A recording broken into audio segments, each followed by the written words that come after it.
Good, good afternoon, and thank you for joining us for our webinar today. To get more gifts, think like a donor. My name is Jeff Johnson, Principal Account Executive for Healthcare and Medical Research at the Stelter Company, and I'm happy to be here to introduce our fantastic speaker today, Wayne Olson. Quickly before I do, though, I'd like to share a bit about our webinar series. As an expert advocate for asset-based giving, Stelter is committed to providing innovative solutions and education for the nonprofit industry. We pride ourselves on being a bridge builder for the community and are happy to host this free webinar today, connecting you to experts from across the country to assist you in maximizing revenue across your development portfolio. Today's webinar is the fifth of our 2023 curriculum. We have a terrific lineup this year with presenters such as Russell James, Phil Purcell, and Jen Chang from the Institute of Sustainable Philanthropy still to come. We generally host about one webinar a month, so please keep watch on your inbox for your personal invitations. Or you can always visit stelter.com/webinars to register. Now back to the presentation today with Wayne Olson. Wayne is the Senior Director of Planned Giving for Shriners Hospitals for Children and a leading expert on planned giving and donor relations. Prior to Shriners, Wayne headed planned giving for Intermountain Healthcare. He founded Wayne Olson Consulting, LLC, where he advises corporations and charities on fundraising, sales, customer service, and building stronger relationships with customers and constituents. Wayne is an attorney with more than 20 years experience in the nonprofit sector. He has worked with donors on hundreds of millions of dollars in donations and helps countless nonprofits build effective and dynamic planned giving programs. He is a sought-after trainer, consultant, and speaker on motivation, customer service, and leadership. In 2014, Fundraising Success magazine honored Wayne by awarding him the most inspirational speaker of the year. He is the author of 6 books, including The Disney Difference, How to Give a Great Speech or Presentation, Big Gifts, Small Effort, and Think Like a Donor. His book, Fundraising for Nonprofit Board Members, was released as an Audible book this year. Wayne has worked as a consultant or trainer for dozens of charities in Canada and the US. Hundreds of charities depend on Wayne to broaden and grow their fundraising. He has been published in many periodicals, including Planned Giving Today, Advancing Philanthropy, 256 Magazine, and the Chronicle of Philanthropy. Wayne earned his undergraduate degree from the University of Florida and his law degree from Stetson University College of Law. I have the honor of personally working with Wayne and his team at Shriners. If you haven't had the opportunity to see him present, you're in for a real treat today. Thank you for being here to present for us today, Wayne. The floor is yours, my friend. Jeff, thank you. And I'm not sure who that guy is you talked about, but I'd like to meet him. But I tell you, if you would come over to my house and every time I come home from work, if you would say all that to my wife and children, that would be like wonderful. But thank you. For everybody on the webinar today, I just want to let you know that we will be taking a dinner break at 5 o'clock Eastern time. So if you're hungry, don't worry about it. And Aaron, we do have a lavish buffet set up for you. See your question in the chat. It's right here, just on the other side of the camera. Come on in and the buffet is yours. Just get here before the webinar is over, because then we're going to give the food away. So it's ready for you. I want to start by giving you a question. And the question is, I'm going to give you some clues. What am I? And the first clue is you probably own at least one. By the way, feel free to put some guesses in the chat. I'd be curious to see what you think this is. You probably own at least one of me. And you probably lend me to other people. And even though you own me, you will pay a complete stranger so you can borrow theirs. And finally, when you decide you don't want me anymore, you can't even give me away. I want you to think of this because it's something that's very common for all of us.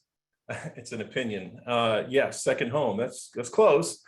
But the answer is a bed. You probably own one, and you probably let people stay at your house occasionally. And if you stay in a hotel, you have paid someone to let you borrow theirs. And if you ever tried to give away a bed, you can't.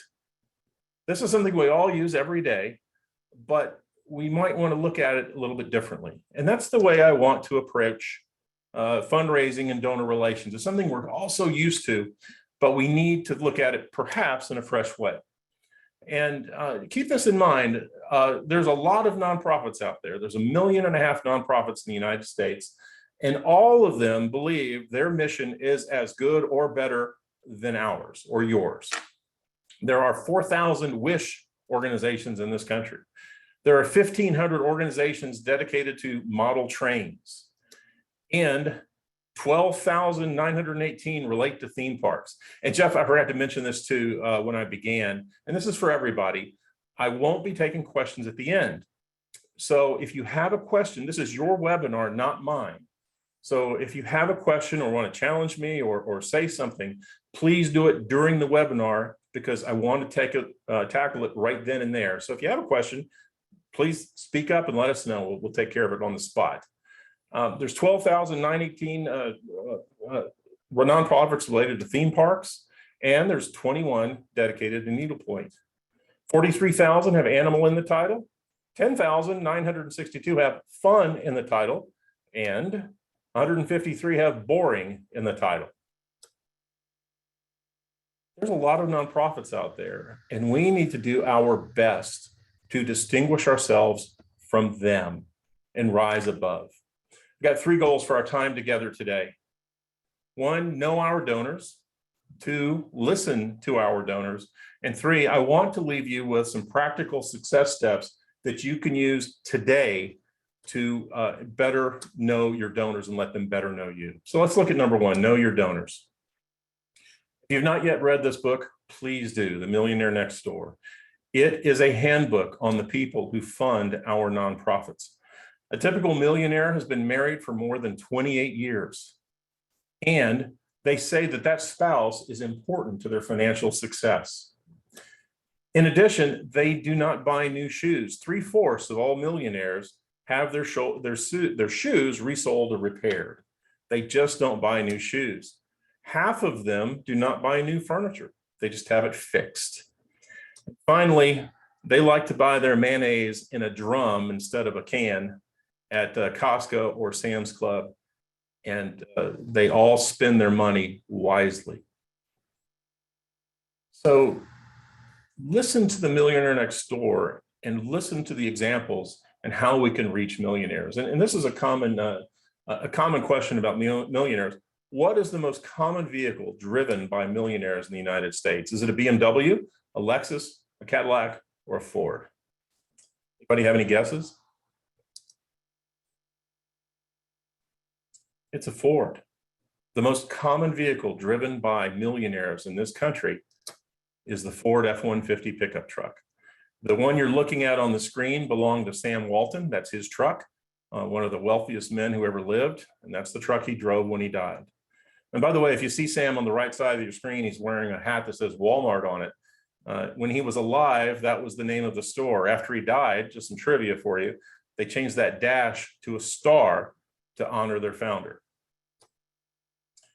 Well, Russell James, in a recent LinkedIn post, talked about how we live in a different world. I'd like to say we live in a fantasy world. And I'm going to show you why we live in a fantasy world if you're in the nonprofit sector. Let's say that there's 5 or 10 of us, and we want to go in together to build an apartment complex. And each of us are going to put in, say, $20 million or $20 if it's $20 million. Well, I know that some of my money is going to go to electricity, some of it's to plumbing, some of it's to lighting, roof, pavement, whatever. And it's fine because it doesn't matter because it's going to get built.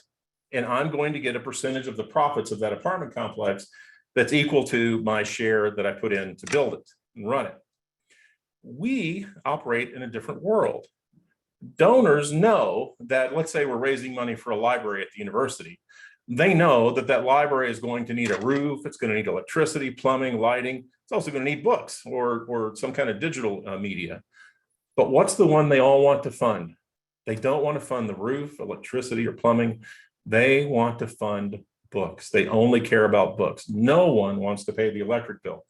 But at the same time, if you ask a donor to be honest and said, hey, we've got this great library with great books, but no power.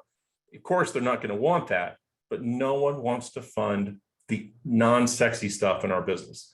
Everybody wants to fund what they believe to be the important thing. We need to remember that's what they're focusing on. So that's what we should focus on. My late friend, Bryden DeWitt, said that no psychology of dealing with people really works. unless we're genuinely and truly interested in other people. All else is trickery and sooner or later will fail. We need to look at the world from their point of view. Which brings me to our second section today, listen to our donors. There's nothing more important than listening to our donors. In his book, Think Like Your Customer, Bill Stinnett talks about thinking like his customers. And we can apply the same thing to our world as well. In the book, he talked about as a child, he would go fishing with his father, and his father would catch lots of fish, and Bill Stinnett, the young Bill Stinnett, would catch no fish. And he said, "Dad, how come you're catching all the fish and I'm not?" And he said, "Well, son, if you want to catch more fish, you need to think like a fish." To which the son replied, "Dad, I'm not a fish. I can't think like a fish. So what else can I do?" And then the father said wisely, he said, "We can't think like a fish, but we can think about things that fish think about. So son, go and study fishing and let's see if you can improve your catch." So the young Bill went out to the library and he subscribed to Bass Angler magazine and read about bass fishing. And he came back with his dad and he started catching more fish. And the reason why, he learned that fish are cold-blooded. He also learned that they need warm water because they're cold-blooded. And he also learned that fish have no eyelids, so you will never see them in the sunny part of the water. You've got to fish where there is shade or deep water. And the shallow water has more food. If you know these things about fish, you can put your bait in where the fish are and catch more of them. And he did. He fished in shallow water that had good shade, that offered the fish a good escape from predators. And he started catching more fish. When he grew up, he went on to serve chief executive officers of different corporations. That was his role. But he had never been a CEO. But he remembered the fishing exercise and said, "I have to think like a CEO." So he subscribed to Inc. magazine and to Fortune and Forbes and all the things that CEOs subscribe to, and started hanging around CEOs to listen to what they talk about. And when he did, he was successful. We need to do the same thing. It's great to read about fundraising. It's great to read about the magazines that different organizations put out in our business. But we also need to look at things from our donors' point of view and look at the books and the things they do, so we become more like them instead of asking them to become more like us. Wayne, Yes, ma'am. sorry to interrupt you, but we have a winner We in do. our chat, Judy Schneider. If you want to explain what that's about. I will. If you follow, I wanted to encourage everybody, at least passively, to look at social media. And the first person to mention the word Shriner during the presentation would get a free copy of my audiobook. So Jen, thank you. We now have a winner of the free copy of my audiobook just for putting Shriner in the chat. So congratulations. Good job. There's one thing that every donor knows. Every donor knows this. And that is our business, fundraising, is the only one where it's always a buyer's market. I've been working with donors for 25 years. I've never had one tell me that they just don't know what to do with their money. There's just not enough places to put it. Not enough people want it. And what do I do with it? Now, there are people who have extra money, excess money, that's true, but there's never a shortage of people or places that are asking for it. It's always going to be a buyer's market, and we need to react accordingly.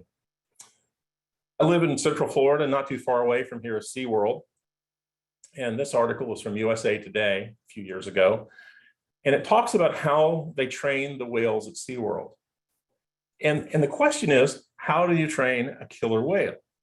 If the whale doesn't like what you're doing, or it doesn't want to do what you're asking it to do, it can kill you. It can eat you. So how do you train a killer whale? The answer, and by the way, you have to train the whale not just to do the behaviors you see in public, but you also have to train the whale to present itself to get a shot or get an exam, a physical. The whale actually knows how to turn over so it can be examined. How do you train a whale to do these things that are really unpleasant, maybe? The answer is they never train the whales. They let the whales train them. What they do is the trainers sit by the pool 24 hours a day, 7 days a week, and watch what the whales like to do. Everybody says, well, they feed them. That's how you get the whales to do anything. No, that's not it, actually. If the whale does something they like, they give it a toy or another toy or a special toy. I learned that the whales like to have their tongues rubbed. So the trainers will rub their tongues. Go figure. By the way, try that with a donor sometime. They don't train the whales train them. And when you see the whale doing something, it's doing it because it's something it was already doing, and it's just being encouraged to do it again. It's that simple.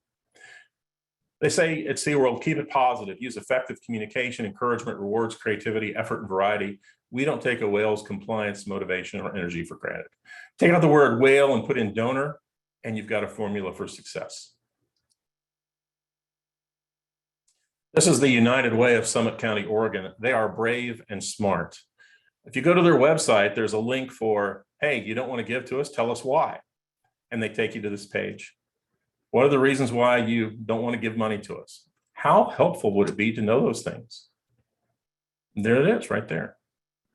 Seth Godin, in his book, All Marketers Are Liars, says that the decision to sue a surgeon for malpractice is made, some choices for you, by how good looking the doctor is, how pleasant the doctor is before surgery, by the part of body operated on, or by how quickly a lawyer gets to the hospital. The answer is how pleasant the doctor is. If you're a mean ogre of a doctor, there's a greater likelihood that you'll be sued for malpractice. If you're a nice doctor with a good bedside manner, you can leave a scalpel, a sponge, and the textbook in the patient's abdomen, and you probably won't be sued. Wayne. Yes, ma'am. We just have one question. Someone's wondering if you could scroll back through to the survey slide. It went a little bit fast for them, if we have time for that. Sure. How about that? Does that work? Yeah, I think go to the next one, the one that, yeah, this one, just real quick. Yeah, you guys can get a look at that real quick, and then we'll just move on. Thank you, Wayne. There you go. And you know the answer now, how pleasant the doctor is before surgery. Let's look at this. Let's say we're in the wine business. To be successful, we should do which one of these should we do? Have a familiar name on the bottle, Coppola wine or Fess Parker wine or some other name that's famous, some celebrity on the bottle. A great taste. We're going to spend a lot of money and hire people so that we have the best tasting wine ever made. And before we launch our wine, we're going to get good reviews. We're going to pass this around to the wine community and get a lot of buzz generated. And when we release the wine, it's going to sell itself because everybody's looking for it. Or let's put animals on the label. Which one sells the most wine? When you put a cute animal on the label. All those other things don't do as much to sell wine as putting a cute animal on the label. This is from the Richmond Times-Dispatch newspaper. Wine sellers take note, critters on the label equals money. You don't believe me? Here's a sample of some with critters on the label. You ask what kind of impact this makes? Wine buyers flock to animals and buy them at a rate of 2.5 to 1 over other wines. Now, I don't want to suggest that having a good wine or reviews or a name is not important. Of course, it's important. But we also need to remember that people buy things, people do things for their reasons. They buy wine because of the label, not necessarily because of what's in it. Now, while that's probably not a great way to live or the most optimal way to live, it's the reality. If you put an animal on the label, you're going to sell more wine. We need to think like our donors and listen to them, because we might be spending all of our time and energy on making sure there are no typos in the press release or in the letter to the donor. Of course, those things are very important, but they'll never read it because it's 12 pages long. They see 12 pages and say, I'm not going to read that. So it doesn't matter. I was home with my wife one night. I'm a graduate of the University of Florida, and I took this picture when I was a photographer for the University of Florida. And I was at home with my wife, and I got a phone call from my alma mater. This is a number of years ago. And the caller told me that she wanted to update me on the improvements and renovations going on at Library West. And by the way, at Florida, we don't name our buildings after people. We name them after the compass because it's easier to remember. So She said she wanted to update me on the library. And I said, well, that's fine, except why? I never visited the library when I was a student. Why do I want to know about it? Well, and by the way, I'd given some money to the library as an adult. That's why she called. But here's the interesting point is when she was talking to me, she said, Wayne, I want to just talk about the library, or Mr. Olson, I want to talk about the library. So that's fine. But I got to tell you, I'm in the fundraising business, and actually like the head person at the University of Florida Foundation is a friend of mine. And if I want to give money to the university, I know how to do it. And she said, oh, no, we're not going to ask for money. I just want to tell you. And she went on for about 10 minutes, and I had my hand over the phone. I was looking at my wife, and I listened to the pitch. She told me all about the improvements at the library. And after about maybe 8 minutes, it seemed like 8 hours, 8 minutes, she said, by the way, we can't do any of these improvements without your help. And we have targeted you for a gift of X dollars. I immediately dropped the phone and told my wife that we were more successful than I thought. Because when she told me the dollar amount that she wanted me to give, my jaw dropped, because I'm like, wow, I don't know what you think, who you're calling, but anyway, you've targeted me for an amount much higher than I'd ever be capable of. She actually said that we've targeted you for an amount of X dollars. Was she thinking like a donor? No, and actually, she didn't tell me the truth. I told her I didn't want to get a sales pitch, and in the end, that's what I got. And I could have saved her some time. The important thing is her directions that, oh, by the way, at the end of the call, the most important thing of all, as I said, I'm not going to give you any money today, but I am thinking about including the university in my will. Could you have somebody call me?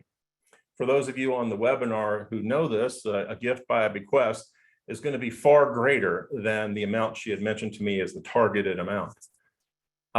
It's 15 years later, and I'm still waiting for the call. Now, I want to be fair to my alma mater. I have since given other presentations. I've run into them, and I've gotten some very nice letters, some very nice phone calls, and they've been very good to me.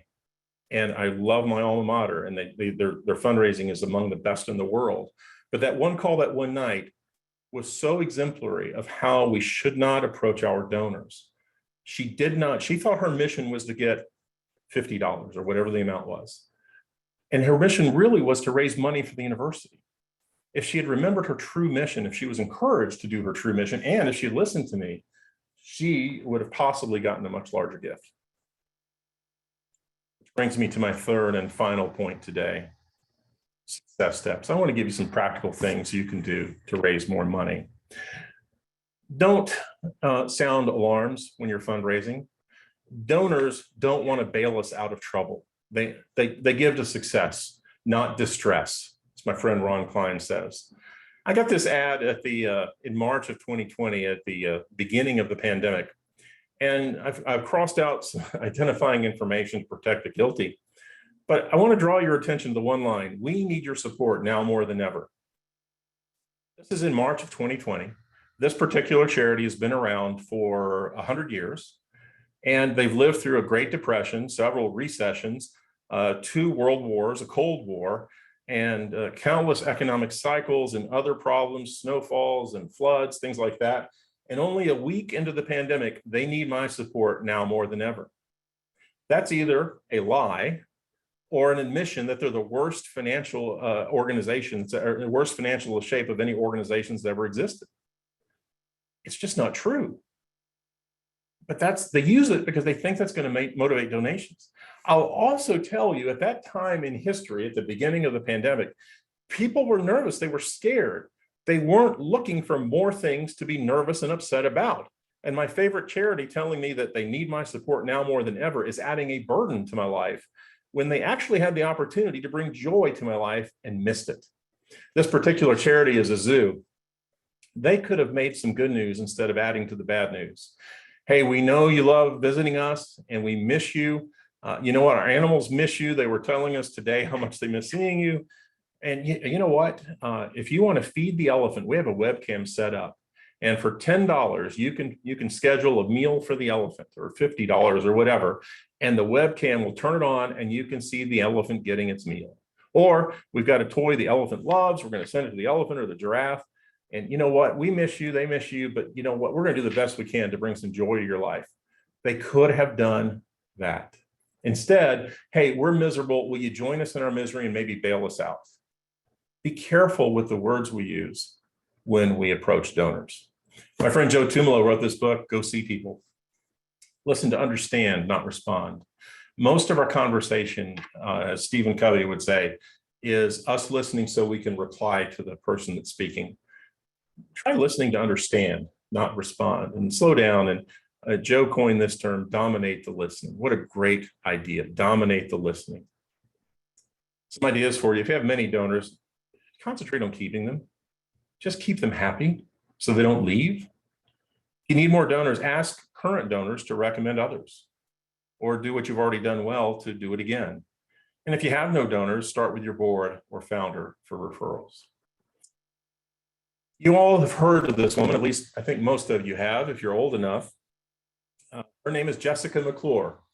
You may know her as Baby Jessica. In October of 1987, she fell down a well 22 feet in Midland, Texas, 8 inches wide, and she was 18 months old. And she fell down this well. It happened to be the weekend that CNN went on the air, live, 24-hour news for the first time in history. And for more than 100 hours, or 58 hours, forgive me, we all watched as rescue crews tried to get her out of the well. And people sang along. She sang Humpty Dumpty. I'm not sure that's what I would sing to a child that just fell down a well, but that's what they sang to her. And they got her out of the well. But the thing you need to remember is that the whole country rallied around her. This one baby that was in a well, the whole country was glued to the television to see what would happen for this one person. The family never asked for any money, but they received more than $700,000 in donations in 1987. And this photo won the Pulitzer Prize. The family never asked for any money, but got $750,000 after that weekend, because people identified with Baby Jessica. This book, The Science of Giving by Oppenheimer and Christopher Olivola,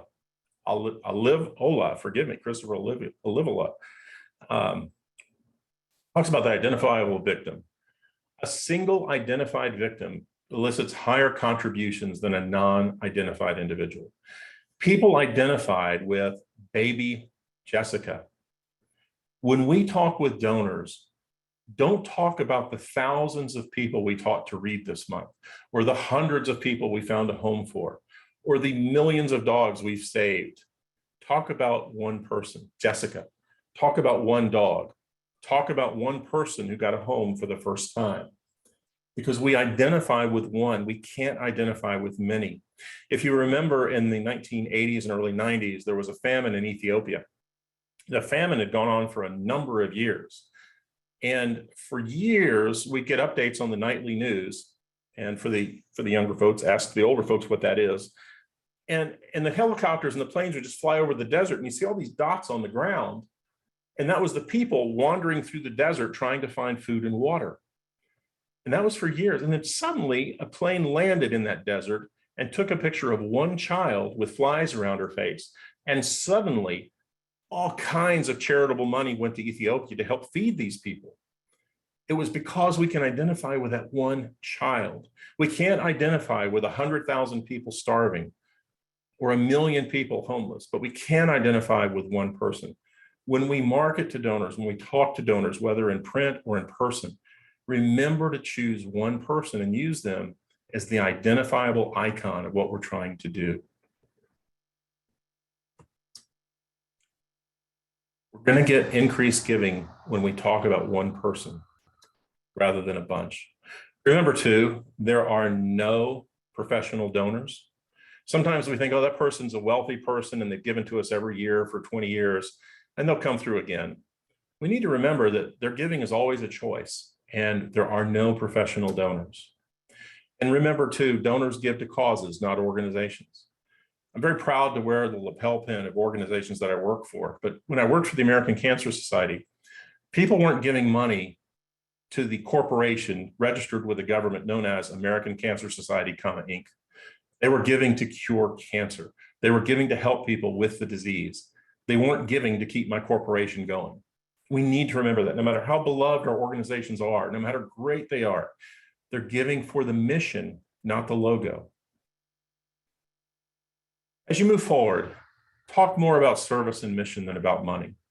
People know you're a fundraiser. They know that you need money to make the engine of the organization work. But talk about service and mission, not about money. I want to tell you how you can have fun with something really mundane.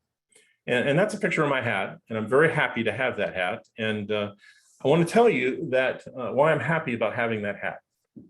And I want to show you what you can do with something that seemingly doesn't matter. For most of my life, I've never owned a hat because one size does not fit all. I have a big head, hopefully not a big head like ego head, but a big head like I can't go to the store and buy a hat because it looks funny on me. It doesn't fit, it pops off. But then one day I was very fortunate. I found this company, Big Head Caps. And they only sell hats for people with big heads. That's what they sell. And this is the second hat that I bought from them. Thank God for Big Head Caps, because now I can wear a hat. But look at what they did with this. On the band, the elastic band on the perimeter of the hat, it lets me and the world know that I am cranially endowed. And if you look further, this is the cleaning instructions. Purchase another hat with a phone number. We can have fun with what we do. We can reach out to our donors and connect with them in ways that go beyond having a product and a consumer or a mission and a donor. People connect. I loved that hat. I couldn't wait to buy another one. I'd never owned a hat in my life, and suddenly I was buying hats like crazy because they knew what was important to me. Suddenly something that had always been a burden for me had become fun. We can do the same thing. I was a consultant for a Christian school, Westminster Christian Academy, and we were going to talk about raising $8 to $15 million for a campaign. And I knew when I was working with the high school, the school, that I wanted to make the donor the focus of the campaign and not the institution. So we're going to try and raise $8 to $15 million. And we asked about 50 couples that we identified as the most likely to give the most money to the organization. And at the beginning of each interview with the couples, as we were doing the preview for the campaign and the assessment, I'd ask everybody the same question at the beginning. I said, why do you think you're here today? Again, I'm putting it right in their lap. Why are we meeting? What do you think I'm going to ask you? And one couple in particular said, hey, I've heard that this is about fundraising and that the high school is thinking about doing something big and that you think we might be a part of it. And I said, that's true. That's true. It's about fundraising. And I said, what do you think that means? And well, I think that means that you're going to ask us if we're going to raise the money, whether we should sell candy bars or wrapping paper. We learned very quickly that our idea of fundraising is different than fundraising for our donors. This particular donor, we were hoping to get a gift of $2 or $3 million from. Her idea of fundraising was going out and selling candy bars that might raise $150 per family, $150 per family. We adjusted immediately based on the responses we received. I want you to notice too, these are the other questions I asked the families in the campaign assessment. Notice the theme. When did you first become? What attracted you? What faculty member or staff member comes to mind when I say Westminster Christian Academy? Why? The pronoun in each of these questions that we asked was you. It's about them, not about us. It's not, we want to build a gym. What do you think? Where do you see yourself in funding this gym? It was, what's important to you? And notice too that every single question begins with who, what, when, where, why, or how. They're the subject and the verb of every question. What is the one thing the school does correctly and should never change? What's the one thing we need to change? If the school ever did this, it would lose my support. By the way, the most common answer there, change. If the school did this, it'd make me feel even better. Keep doing what you're doing was the common answer for that one. Has the board missed anything that should be a priority? Notice that I instantly gave all of the people we interviewed a promotion. They're no longer families, they're no longer donors. They're more important than the board. When people ask you about the school, how do you describe it? By the way, where did we get our marketing material from? From the answer to that question. When you think about the future, how interested and concerned are you? And what have I not asked you that I should have? That was the last question I asked, and almost always provided the most important information. By the way, we also gave him a chance to be principal for a day. We gave him a grade sheet and allowed him to grade the school. What fun was that? By the way, almost all the answers were excellent with occasional goods. In the 1940s, people came up to the train lines, Santa Fe, Burlington, and all the train lines in the country and said, hey guys, these things with wings are going to hurt our business. And the owners of the train said, no, airplanes are never going to replace us. We move more people every day than airplanes could ever move. If anyone needs to get from one part of the country to another, they're going to take the train, and no one does trains better than us. I think it's interesting today and even sad that we don't fly on Santa Fe Airlines. Santa Fe should have adopted and started building or buying airplanes and including airplanes in their livery, but they didn't. They made a mistake that we have the danger of making as well. They thought they were in the train business, but they were really in the transportation business. When you leave this webinar today, I want you to ask yourself, what business are you really in? If you're in the zoo business, are you really in the animal business? Or are you in the bringing families together business or the education business? Are you in something other than the obvious answer? Because these people thought they were in the train business. And they were, but they were really in the transportation business. And they made decisions that ultimately meant they didn't carry passengers anymore. I do a lot of travel in my job, as many of you do, and I'm always amazed that the sprinklers in the hotel room have this lawyer sign next to them: contact with sprinklers will cause a flood. And I've seen that sign on the roofs of the hotel room before, 20 feet in the air, sometimes the high roofs in the room. And I see that and I'm like, why in the world would somebody climb on they'd have to put their suitcase on its end, stand on it, stand on their tiptoes and put that suitcase on the bed and just to hang something from the ceiling, but it's still there. When that's the lawyer controlling the situation, when we really need marketing or the general manager to control the situation, go to Home Depot. If your guests are telling you they need to hang stuff and you think they're going to hang it on the sprinkler, by the way, people have things on the sprinkler, go buy a peg, put a hook on the wall so people can hang things, so there's no temptation to hang them on the ceiling or the wall. But we don't do that because that wasn't in the plan. We're just going to put stickers over the sprinklers instead. When I lived in Huntsville, Alabama, this billboard was all over town. Matt Curtis wanted you to know that he had the top nationally ranked website. Great real estate guy, great company, fantastic. But why do I care that he got an award for his website? It's nice that he's got a nice website, but maybe he and his wife and his webmaster and his or her spouse care, but they can celebrate, but it doesn't matter to me. I don't even know who Real Trends is, the people that gave him the award. It has no meaning to me. Be careful with what we tell our donors is important. John Hayden in his book, Donor Care, said, donors don't give because they're generous, they give because it feels great. They do it because they like doing it. And Tom Ahern says, donors never give to us, they want to give through us. We're the conduit, we're the bridge that helps them go from where they are to where they want to be. Our job is to help them become the heroes they're destined to become. I had the sad privilege of being the executor for a friend of mine who died, leaving $1 million to a university. I wrote 2 $500,000 checks to the university. And with the final check, I wrote a letter to them, a cover letter with the check saying, hi, it's been a while since Ed died. And I'm just curious. He funded 3 scholarships, both during his life and after he died. Can you please give me an update on the scholarships? I'd really like to know as his representative. Well, this is the entire letter I got back from the planned giving officer at the university. Dear Wayne, enclosed the receipt from the university for the final distribution, the amount of $500,000. You notice there's 2 words that don't appear anywhere in that letter? And I never got an update on the scholarships, ever. I also had discretion to give the university more. I'll just stop right there on that one. How do we appreciate our donors? All of our donors live somewhere on this continuum. Some donors want constant recognition and praise. They're at the end. You can't thank them or lavish them enough. They just want recognition and praise. Other donors are humble. A Mother Teresa. I don't even want the word anonymous on the plaque. Just let me give and go away. Let me be silent in the background. Well, our donors are probably somewhere in between these. Wherever your donor is, notice I'm saying your donor singular because it's different for every donor. Wherever your donor is, appreciate them, thank them, recognize them one notch higher than where they are. If they want their name in 12-point font, give it to them in 14-point font.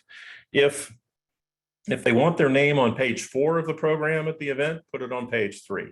Whatever it is, go one notch higher, not 2 notches, and don't meet them where they are. Give them just a little bit more than what they're asking for. I was giving a presentation in Georgia called "To Get More Gifts, Think Like a Donor," very similar to this one. And during the presentation, I said, it's important to write thank you notes to your donors. And one of the people in the audience said, she's a CEO of an organization. She said, I don't have time. I don't have time to write thank you notes to my donors. And that's a lot of work. I've got more important things to do. And I shouldn't have to do that. Those are real quotes from a real CEO of a real charity in the Southeast United States.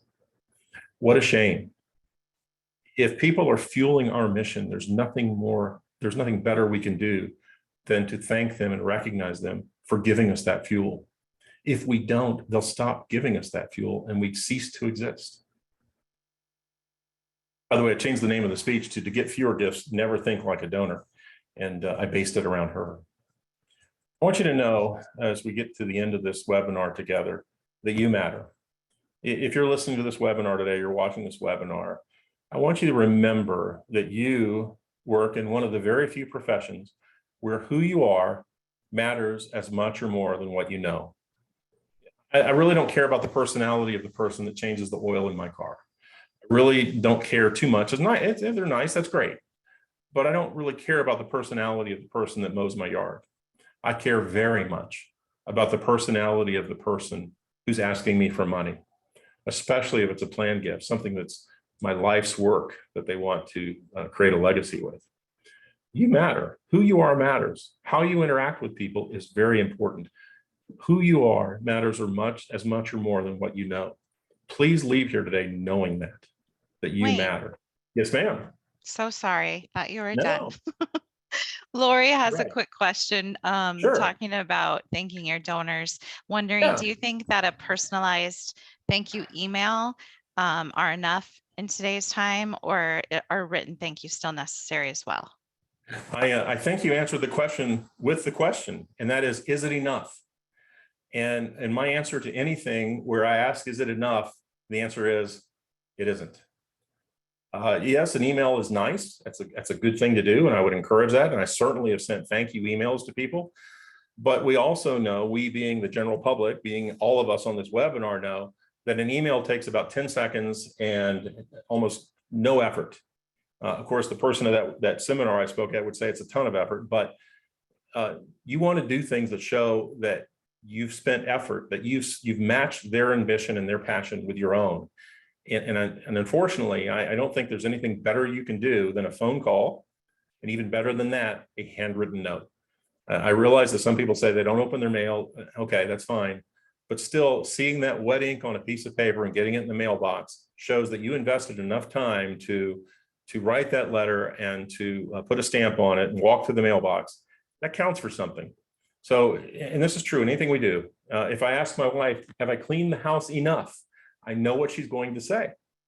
In the question, do everything you can to match the passion of the donor. And if you have the opportunity, send a handwritten note. Does that answer your question? It's probably more than you wanted. Absolutely. Good. Remember that we don't determine what's important for donors, they do. They notice and value what they want to notice and value. And they don't understand and then don't want to understand the pressures of the job. Oh, I didn't get back to you because I was on vacation, or I was doing this or doing that. They'll forgive some of those lapses, but we have to remember back with the example with the apartment complex. They want to believe that we live in this world where we have all kinds of time and we're actually working for free to answer their call, their emails, things like that. We have to be careful when we break into the real world and remind them that we take vacations and have benefits and all those kinds of things too. Walt Disney said, you don't build it for yourself. You know what people want, and you build it for them. Same for us. I had somebody ask me about websites once, so I put this in here just to show you something. I've concealed the identity of this website. No need in poking them out too much, but I want you to notice something that I think is striking. Count the number of personal pronouns in this. Our foundation, our president, our motto, our, my, our.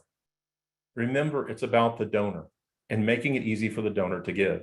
This is another website. This is actually, it's not their homepage, but this is what pulls up. All the menus are dropped down and it's this massive confusion. How can I ever give to them? I don't know where to start. This one has got more words on it than I've got in some of the books I've written.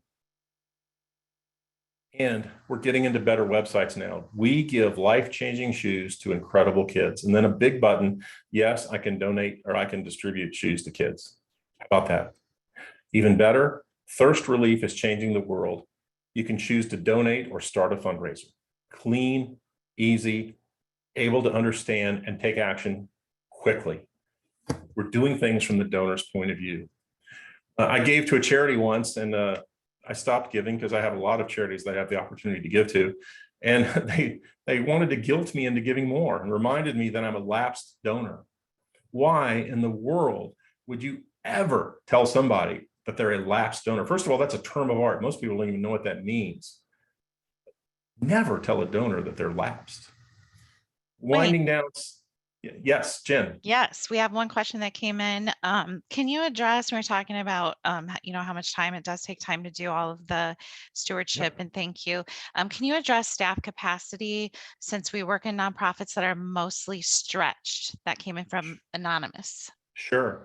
Each situation is different, Jen. And so I can't give you a blanket statement other than to say this. And I think this is an accurate answer, and it's a good answer. We're all stretched. We all have fewer employees than we want or fewer volunteers than we want. By the way, speaking of volunteers, take advantage of volunteers. Get volunteers to help you. There are volunteers that love to write thank you notes. But the problem is it's kind of a vicious circle. If you don't thank your donors, if you don't take care of the donors you have to go out and get new ones. And you can look at any study, and the effort it takes to get a new donor is 5 times what it takes to keep the donors you have. So my advice is, if you have to decide what to do, choose between taking care of the donor that just gave to you rather than going out and trying to find somebody to replace him. It's not, again, I don't mean to be Pollyanna, but the reality is we have to take care of the people already in-house, because replacing them takes far more energy and effort.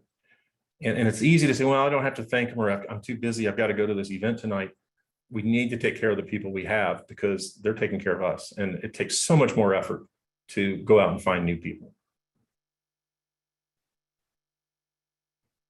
Again, have fun with your job. This is a wildlife center. They'll name a salmon after your ex and feed it to a 1,000-pound grizzly bear. They ran out of fish. I had a friend that for years told me how great it was that he got to ride in the car when he worked for the Red Cross to pick up Walter Cronkite, who was speaking at their event. The CEO said to this volunteer, hey, I've got an extra seat in the car. You want to go to the airport with me to pick up Walter Cronkite? He said, sure. If we have a celebrity coming to town or something going on where we have an empty seat, take a donor with you. Hey, George, we're going to go pick up Paul McCartney at the airport. You want to come with me? Take advantage of those opportunities. Jeffrey Gitmer, an author that I follow and admire, says it's about them, not about us. Look for opportunities to think about your donors, because this is what they're going to say if we don't. I only hear from them when they want more of my money. So call a donor on the anniversary of their biggest or first gift. Mrs. Jones, I just want to thank you. It was 10 years ago today when you made that first gift. It's still special to me, and I know it's special to you. Most of our donors don't get Thanksgivings or Valentine's Day cards, or may not get these. Send them. I had a donor that is to Shriners. I said, what can I do for you? He said, send me a birthday card. I'm going to do more than that. I'm going to send him a birthday card, but my supervisor and I plan to take him to lunch too. By the way, I said, when's your birthday? Well, it's easy to remember, Halloween. So we're going to do that. Send a birthday card. Call a donor just because. I said that in a presentation at the Plan Giving Conference a few months ago, and I got this email just a few days later. I put one of your suggestions to practice this week. I've been thinking about a donor. She lost her husband, really amazing person. I reached out to her just to let her know I was thinking about her, and she was so appreciative. Thank you for that reminder. These touches mean so much. These things work. They really work. And by the way, if something works for you that I've said today, please let me know. If it doesn't work, let me know too. Call a donor and ask for advice. Ask for advice. Mr. Smith, I'm going to go meet a donor who's just like you. I can't tell you his name, but this is what he likes to do, and this is who he is. How should I approach him? You're flattering your donor, but you're also reminding them that you're still in the business of accepting donations. Remember to appeal to an audience of one, not many. Be on time. When we're late, we're telling the donor that our time is more important than their time. People want to hear about them, not about us. If you're brave, ask a donor why she gives. If you're really brave, ask another donor like the Oregon charity did. Ask him why they stopped giving. Begin your questions with who, what, when, where, and why. Say thank you. I know I've said thank you many times, but we just don't do it enough. The world doesn't say thank you enough. When you do, you're a great voice. If you don't have one, buy a book on body language and buy Dale Carnegie too. Both of these are in the bargain bin section of the bookstore. Turn your cell phone off. If I'm meeting with a donor, my cell phone's in my pocket or in the car, because if it rings or I'm checking text messages, the message I'm sending to the donor is, I'm not sure who's calling me or texting me, but they might be more important than you. Get on other charities' mailing lists, see what they're doing, and look for any opportunity that comes your way. I want to close with two examples to show you what you can do when you're looking for opportunities to think like a donor. I had a donor call me and say, Wayne, I wanted to give you my stamp collection. This is when I worked for Intermountain Healthcare, and he wanted to give his money to benefit Primary Children's Hospital, which is one of our hospitals. I said, well, is it like a valuable stamp collection? He goes, no, the stamps are probably not even worth face value. And they're all 50 to 60 years old, or as old as 50 to 60 years old. And, frankly, I wasn't supposed to accept stamps, even under any condition, because there's just nothing we can do with it. So I called the donor, said, Mr. Smith, I really appreciate this, but I can't accept them in good conscience because we can't, I can't sell them. And you've collected these for 50 years. It's just not right. And he goes, no, Wayne, I really want to give them to you. So I went and I met with the head of the Utah Philatelic Association, stamp collectors, said, hey, look through this shoebox full of stamps and tell me if any of these are worth anything. And he did. He looked at every single stamp in a shoebox full of stamps. He said, Wayne, you're better off just using these.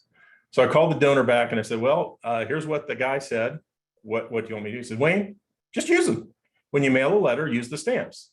And in case you don't know, let's say your postage is 60 cents. You can use two 29-cent stamps and an 11-cent stamp, and the post office will take it.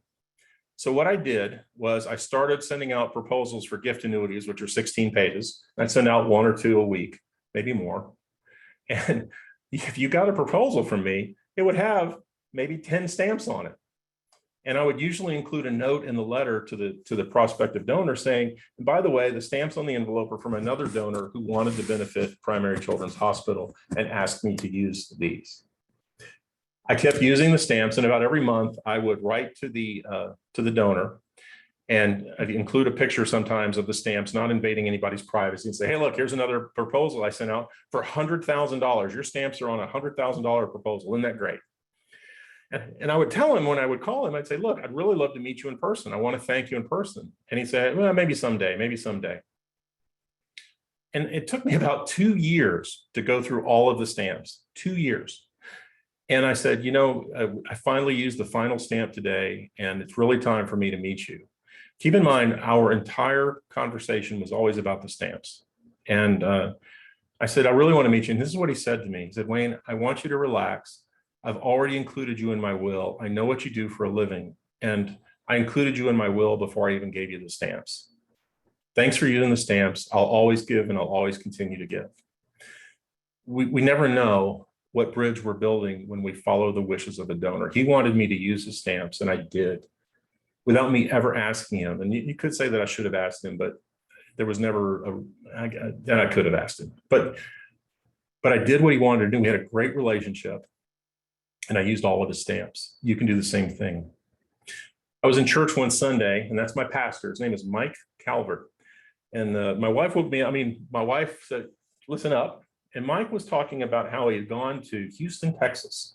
And Mike's a friend of mine, and he said, and the sermon that day was about, he went to Houston, Texas, and he saw all these billboards and cars with these badges on them, Mike Calvert Toyota. And he said the whole sermon was based upon how life would have been different had I been a car dealer rather than a pastor. I thought, oh, that's interesting. And said, Mike's a friend, and he's a good friend, and I want to do something nice for him. So what I did was I wrote a letter to Mike Calvert Toyota. And I said, Mike Calvert Toyota, this is the story. My pastor gave the sermon. Could you just send me one of your badges? And I'm going to sneak over and put one on my pastor's car. So I waited like 2 weeks, and I also sent a package with a package inside of it so they wouldn't have to pay for postage. I got a bigger box in the mail about 2 or 3 weeks later.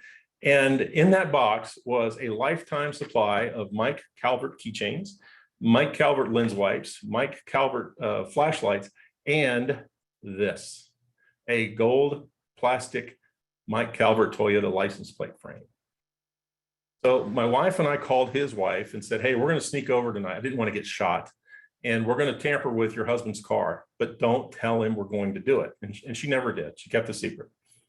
And we did that at like 9 o'clock on a Sunday night. And at 5 a.m. on Monday morning, he walked out and he saw the license plate frame.